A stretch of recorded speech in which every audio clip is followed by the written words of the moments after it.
स्वागत है आप सबको स्टडी टाइम यूट्यूब चैनल पर। स्टूडेंट, इस वीडियो के माध्यम से क्लास 8 का जो आपका साइंस का 7 चैप्टर है दहन और ज्वाला, जो आपका JCRT यानी कि झारखंड बोर्ड का है, इस वीडियो के माध्यम से मैं इस अध्याय का जो ऑब्जेक्टिव क्वेश्चन जितना भी है सभी ऑब्जेक्टिव क्वेश्चन को मैं इस वीडियो के माध्यम से बताने वाला हूं। और ऑब्जेक्टिव क्वेश्चन के अंदर जो VVI क्वेश्चन होता है वो भी क्वेश्चन को मैं इस वीडियो के माध्यम से बताने का प्रयास किया हूँ। तो चलिए वीडियो को शुरू करते हैं और आगे देखते हैं कि इस क्वेश्चन के अंतर्गत हमें क्या बताया जा रहा है। तो चलिए देखते हैं फर्स्ट क्वेश्चन क्या करता है। देखिए, फर्स्ट क्वेश्चन में हमें पूछा जा रहा है मोमबत्ती में मोम किस रूप में जलता है। समझिएगा, मोमबत्ती में जो मोम होता है वो किस रूप में जलता है, तो मोम का वाष्प बन के जलता है। ठीक है, देखिए, आप इस वीडियो को देखने से पहले अगर आप इस अध्याय का जो आपका 6 चैप्टर है NCERT का दहन एवं ज्वाला, अगर आप इसका एक्सप्लेन का वीडियो नहीं देखे हैं तो वीडियो के डिस्क्रिप्शन में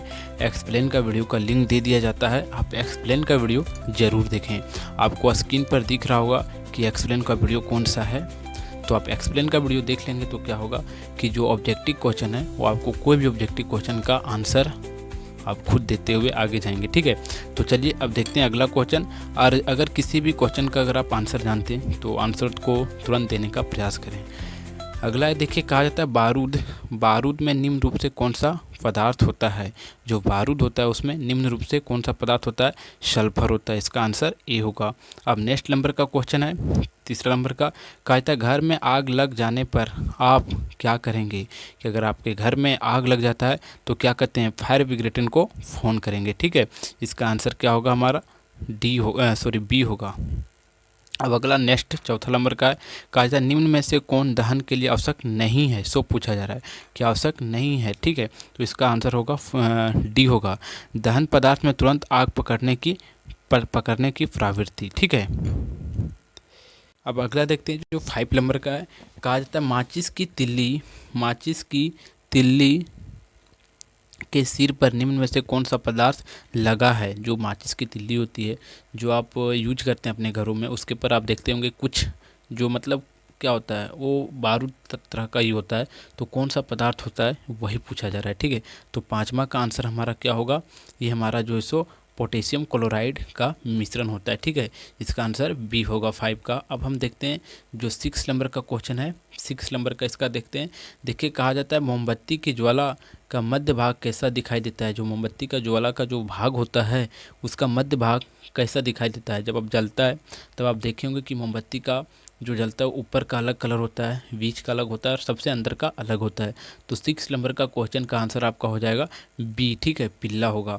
अब अगला हमारा नेक्स्ट नंबर 7 नंबर का क्वेश्चन है। कहा जाता है निम्न में किस ईंधन का ऊष्मीयमान सबसे अधिक होता है। तो हाइड्रोजन का। किसका होगा, हाइड्रोजन का। ठीक है, जो कि हम लोग उपयोग में नहीं लाते हैं हाइड्रोजन का, लेकिन अगर इसका टेम्परेचर देखा जाए तो बहुत अधिक होता है। ये जलने पर बहुत ज़्यादा हीट जो है सो रिड्यूज करता है। अब अगला हमारा 8 नंबर का क्वेश्चन है।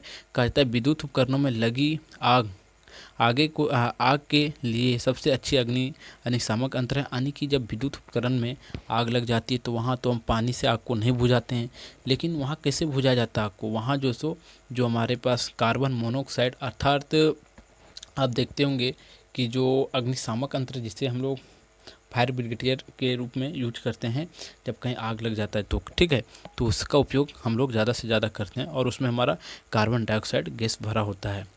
अब अगला हमारा 9 नंबर का है। कहा जाता है ज्वाला में कितने क्षेत्र होते हैं। जो ज्वाला होता है उसमें कितना क्षेत्र होता है मोमबत्ती का ज्वाला में। तो हमारा 9 नंबर का क्वेश्चन है। 9 नंबर का क्वेश्चन का आंसर 3 होगा। ठीक है, यानी कि बी 3 होता है।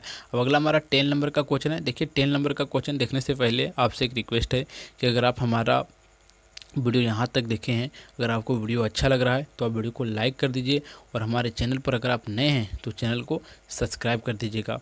तो अब अगला क्वेश्चन जो हमारा 10 नंबर का क्वेश्चन है उसे देखते हैं। कहा जाता है निम्न में से कौन स्वतः दहन का उदाहरण है। सो पूछा जा रहा है दहन का उदाहरण है, तो 10 नंबर क्वेश्चन का आंसर हमारा क्या हो जाएगा, श्वेत फास्फोरस। अब अगला हमारा आता है 11 नंबर का क्वेश्चन, समझिएगा। कहता है निम्न में कौन ज्वलनशील पदार्थ है। सो पूछा जा रहा है, तो ज्वलनशील पदार्थ कौन सा है, इसमें लकड़ी है, कोयला है, पेट्रोल है, पत्थर है।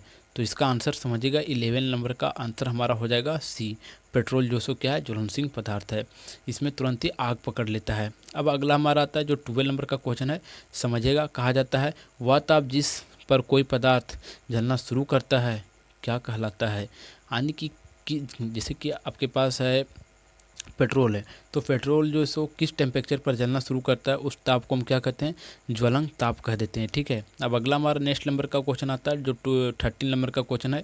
कहा जाता है निम्नांकित में कौन सा अदहनशील पदार्थ है। अदहनशील यानी कि जो जलता नहीं है, तो पत्थर होगा इसका आंसर। ठीक है, पत्थर को नहीं जलाया जा सकता, अदहनशील है। ठीक है, अब अगला हमारा आता है 14 नंबर का। कहा जाता है तेल में लगी आग को किस अग्निशामक यंत्र द्वारा बुझाया जाता है। CO2 यानी कि CO2 कार्बन डाइऑक्साइड गैस के माध्यम से। ठीक है, क्योंकि वो क्या करता है, तुरंत आग को बुझाने का प्रयास करता है। अब अगला है 15 नंबर का। दहन के लिए आवश्यक है, यानी कि दहन के लिए क्या आवश्यक है, हवा। अगर कहीं आग लगा है और अगर हवा को रोक दिया जाता है तो क्या करता है कि हवा जो से उसे बुझा देता है आग को। तो बिना हवा का, बिना वायु का जो सो आग लग ही नहीं सकता है। अब अगला हमारा आता है 16 नंबर का। कहा जाता है ईंधन के ऊष्मीयमान का मात्रक है, यानी कि SI यूनिट जो होता है उसका SI यूनिट क्या है कि kg जूल। ठीक है, अपॉन में kg जूल। अब अगला हमारा 17 नंबर का। कहा जाता है निम्नांकित में कौन सा दहनशील पदार्थ है, सो पूछा जा रहा है। तो केरोसिन तेल हमारा क्या है, दहनशील पदार्थ है। अब अगला देखते हैं 18 नंबर का क्वेश्चन जो 18वां नंबर का है, समझिएगा। कहा जाता है दहन की क्रिया के लिए निम्न कौन सी शर्त आवश्यक है। 18 नंबर का क्वेश्चन है, तो 18 नंबर क्वेश्चन का आंसर आपका पदार्थ के ज्वलंत ताप की प्राप्ति, इसका बी होगा। अब अगला है हमारा 19वां नंबर का। निम्न में कौन विस्फोट का उदाहरण है, सो पूछा जा रहा है। तो विस्फोट का उदाहरण कौन है इसमें, पटाखा का दहन। ठीक है, ये इससे विस्फोट होता है, इसे जब जलाया जाता है तब। अब अगला है हमारा 20 नंबर का। कहा जाता है लकड़ी का जलना किस प्रकार के दहन का उदाहरण है, सो पूछा जा रहा है कि लकड़ी का जलना किस प्रकार का दहन का उदाहरण है। तो इसका होगा मंदन हन। ठीक है, अब अगला हमारा 21 नंबर का। कहा जा रहा है निम्न में कौन दहक का पोषण है, दलहक का पोषण है। तो दलहक का पोषण कौन होगा हमारा, इसका हो सकता है कि अगर आप इसका आंसर जानते तो कमेंट कीजिएगा। इसका आंसर ऑक्सीजन होगा। ठीक है, चलिए देखते हैं क्या होगा, तो ऑक्सीजन ही होगा। ठीक है, अब अगला हमारा 2 यानी कि 22वां नंबर का क्वेश्चन है। कहा जाता है अग्निशामक यंत्र में कौन सी गैस झोंके निकलती है, कार्बन डाइऑक्साइड की गैस निकलती है। ठीक है, जो अग्निशामक यंत्र होती है उसे। अब अगला हमारा कहा जाता है कि श्वेत फास्फोरस को पानी में डुबाकर रखते हैं क्योंकि उसका ज्वलन ताप जो है सो क्या होता है, ज्वलन ताप उसका कितना होता है, जो 20 हमारा 20 कितना नंबर का है, 23 नंबर का क्वेश्चन है। इसका 35 डिग्री सेल्सियस होता है। ठीक है, इसी कारण से। अब अगला हमारा जो 24 नंबर का क्वेश्चन है और लास्ट नंबर का क्वेश्चन है। कहा जाता है निम्न में कौन दहन पदार्थ है, सो पूछा जा रहा है। तो दहन पदार्थ हमारा क्या होगा, कोयला होगा। ठीक है, और इस प्रकार इस अध्याय का जो आपका MCQ क्वेश्चन था, यानी कि ऑब्जेक्टिव क्वेश्चन था, सभी ऑब्जेक्टिव क्वेश्चन समाप्त होता है। अगर आपको वीडियो अच्छा लगा हो तो आप वीडियो को लाइक कर दीजिए और हमारे चैनल पर अगर आप नए हैं तो चैनल को सब्सक्राइब कर दीजिए। फिर मिलते हैं आपको एक नेक्स्ट वीडियो में, तब के लिए जय हिंद, जय भारत।